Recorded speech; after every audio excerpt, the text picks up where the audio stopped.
ទឹកដែលជ្រៅជាទឹកដែលលាក់រលកហើយហូរទៅមុខយ៉ាងស្ងប់ស្ងាត់បំផុតទឹកចិត្តមនុស្សដូចគ្នាមនុស្សខ្លះស្ងប់ស្ងាត់ដូចជាទឹកមិនសូវមាត់កទេ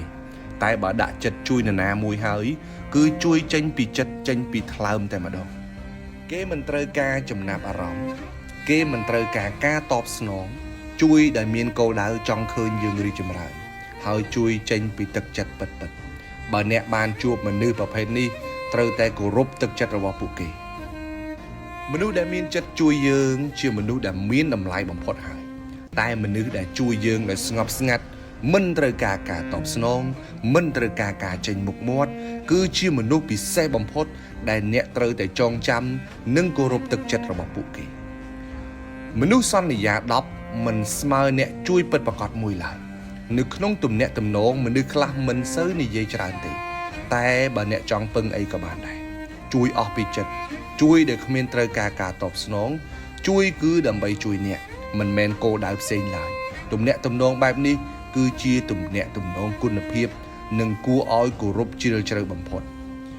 មនុស្សជួយយើងដ៏ស្ងប់ស្ងាត់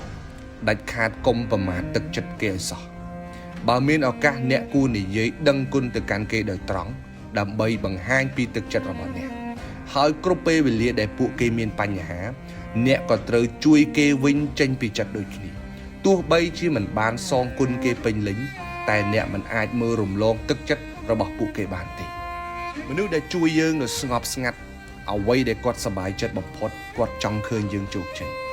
ពួកគេអត់ត្រូវការអ្វីតបស្នងពីអ្នកទេអ្នកត្រូវសន្យានឹងខ្លួនឯងថា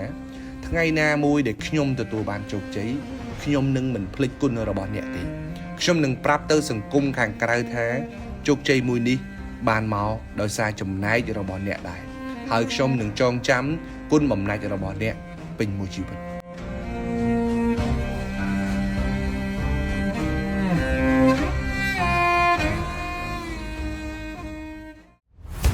បើសិនជាបងប្អូនទាំងអស់គ្នាអត់ទាន់ស្គាល់ហាងលក់ទូរស័ព្ទដៃគ្នាយើង VIP ទេនេះគឺជាសាខាថ្មីរបស់ហាងលក់ទូរស័ព្ទដៃគ្នាយើង VIP បងប្អូនអាចអញ្ជើញមកពីសាខាចាស់ត្រឹមតែចម្ងាយប្រហែលជា100ម៉ែត្រទេបងប្អូនងាកទាំងឆ្វេងដៃឃើញសាខាធំមែនទែនគឺគ្នាយើង VIP